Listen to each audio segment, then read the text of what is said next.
Now, the next one is creating your member voice. Now, member voice, perhaps I got a little technical with this one, but essentially it's your writing style or the way you like to communicate, your unique voice. Your voice.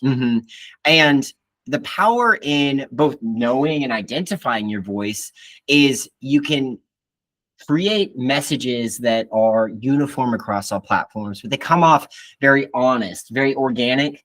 And this is a way to combat against the epidemic, I'll call it, of the dark side of AI, where people are just creating content and throwing it onto the web. They're never proofreading it half the time. And now we can leverage AI.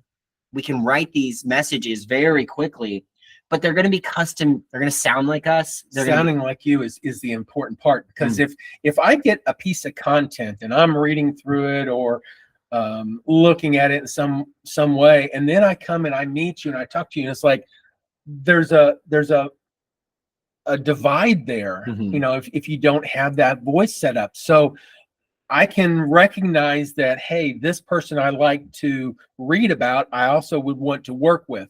And if you're keeping your voice the same as what you really are, it builds that bridge. That's right. And so once we have our voice, we can also throw that into the profile section of SAM. We'll show you guys exactly how. And so these messages can be specific to the people we want to talk to. They're going to sound like us. And we're already halfway there to creating content using the power of SAM, using AI much quicker.